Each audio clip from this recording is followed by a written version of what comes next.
The last true king of Christendom, Austro-Hungarian Emperor Charles I of the House of Habsburg-lorraine, lived a life that exemplified Catholic virtue in his role as monarch and sovereign. While his reign was brief, he courageously lived out his coronation oath to the best of his ability, given the circumstances which he inherited upon his ascent to the throne. So why do we find this monarch among current candidates for sainthood?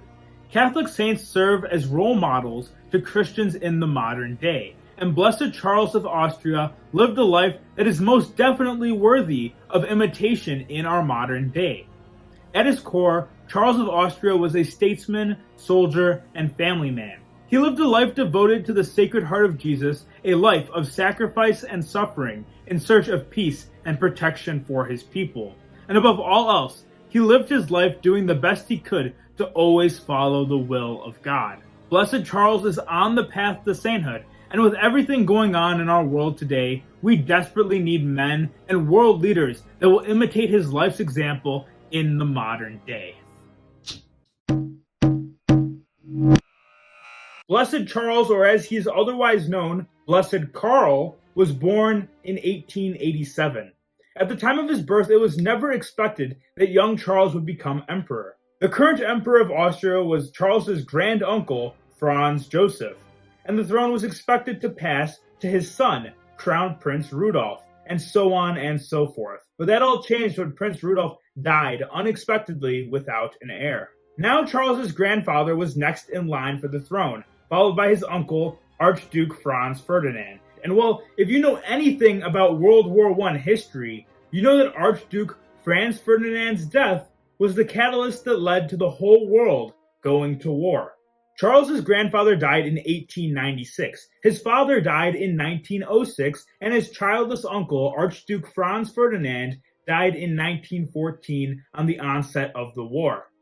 This made young Charles the heir apparent at the age of 26. And in November of 1916, when aging granduncle Franz Joseph died, Charles became the Emperor of Austria, King of Hungary, and the sovereign over several other countries in the empire as well. It also meant that Charles had inherited the absolute mess that was World War I. Emperor Charles detested war, stating in 1914, quote, "Everyone who knows me knows how much I love Austria and Hungary. I cannot stand back at their hour of need. Everyone who knows me also knows how much I am a soldier and trained as such for warfare. Nonetheless, how people can welcome this war, however just, with such jubilation, I simply cannot understand. Warfare, after all, is something appalling." He was the only head of state to continuously seek a peaceful end to the war, with all of his energy working with friend and foe alike to seek peace. This quest for peace was fueled by his Catholic faith. Charles was raised to be devoutly Catholic. He was devoted to the Sacred Heart of Jesus and to the Blessed Virgin Mary. Throughout all the battles he faced in his life, Charles was commonly seen praying the Rosary, a rosary which he had received from Pope St. Pius X. No matter what was going on in government, Charles would always set aside at least half an hour for himself so that he could go and pray the Rosary. Charles sought the Lord's guidance in much of his work as sovereign. Whether he was stressed out by government duties or just normal struggles in life, Charles commonly sought guidance through the grace found in Christ's presence in the Eucharist. Throughout all his adult life, wherever he lived, it was important to him that there be a chapel with a tabernacle present. He would frequently go and check if the altar light was still burning, and grant himself some time to pray to God present in the Eucharist. Upon entering the military, Charles was invested into the Order of the Golden Fleece, one of the most prestigious and elite orders of knighthood in Europe, of which he would one day become the Grand Master in his capacity as Emperor of Austria. He took his oath to the ideals of chivalry seriously, to defend the Christian West, to protect holy places, and to accomplish works of Christian charity through his soldierly function as a knight.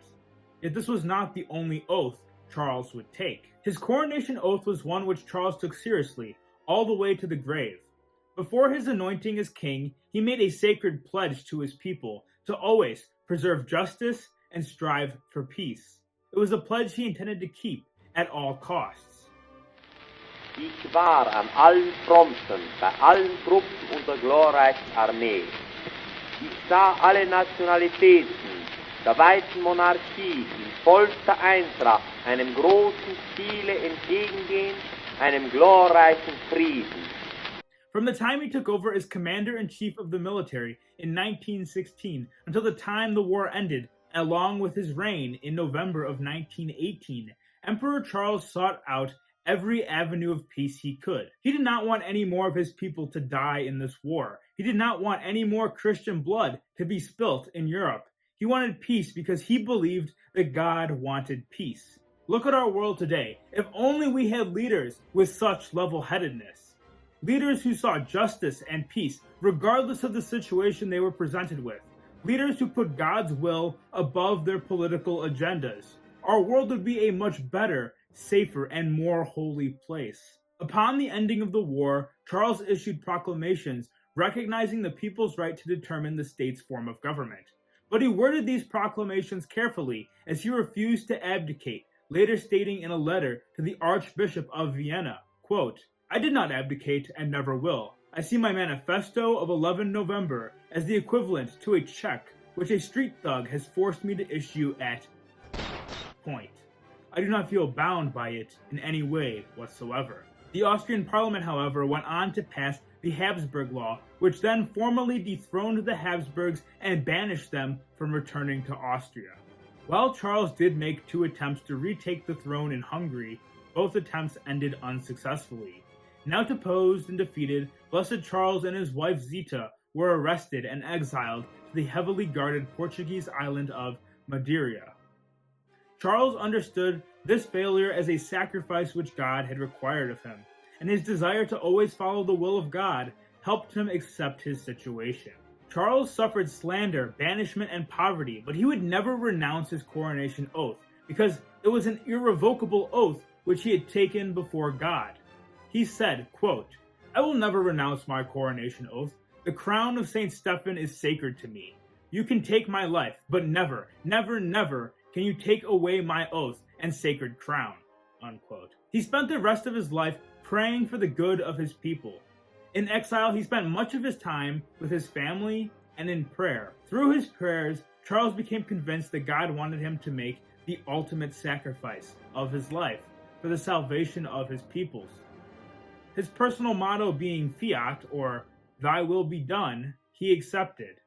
He then became very ill, dying at the young age of 34. Throughout his life, Charles was devoted to his family, his wife, and his 8 children. As he grew ill, he kept his children away, but joyed at hearing them playing outside through the window. He sacrificed his final months of life with his children to protect them from contracting his infection, and to spare them the trauma of seeing their father become so weak and frail.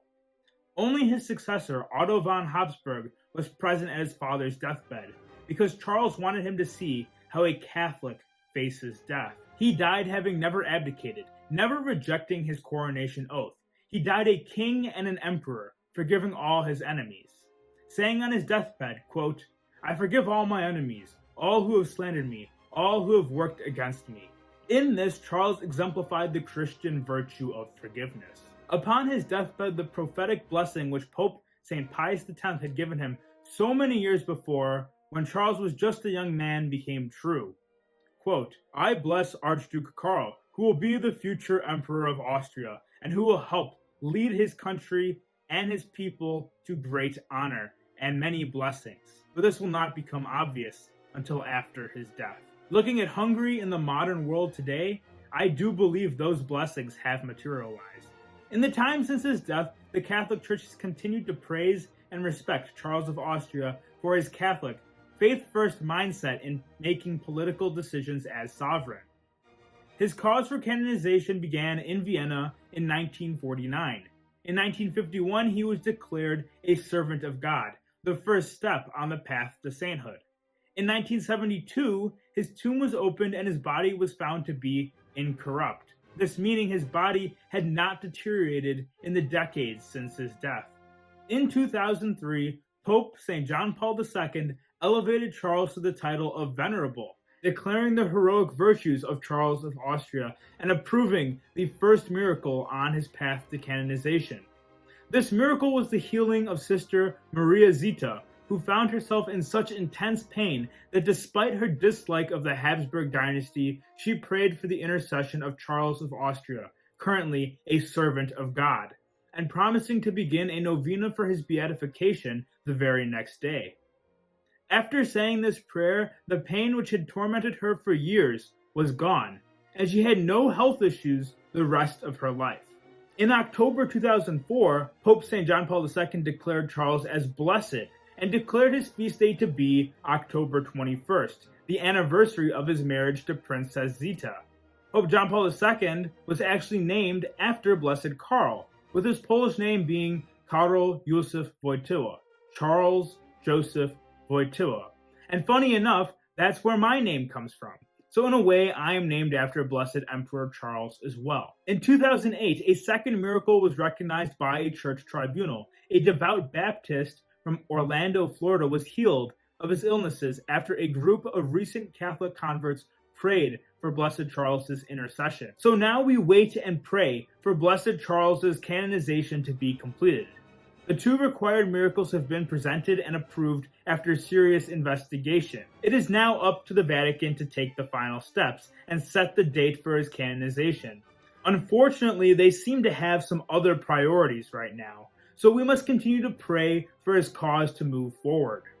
St. Charles of Austria is exactly the role model the world needs in these times of danger, violence, and unrest. We must raise Blessed Charles up to the altars in the Vatican for veneration and ask for his intercession so that our world leaders today will work towards peace as he did throughout his entire reign, no matter the cost of their political reputations in the present moment, to sacrifice their egos in respect for the dignity of human life and the immeasurable value of human souls, which are being destroyed by endless warfare.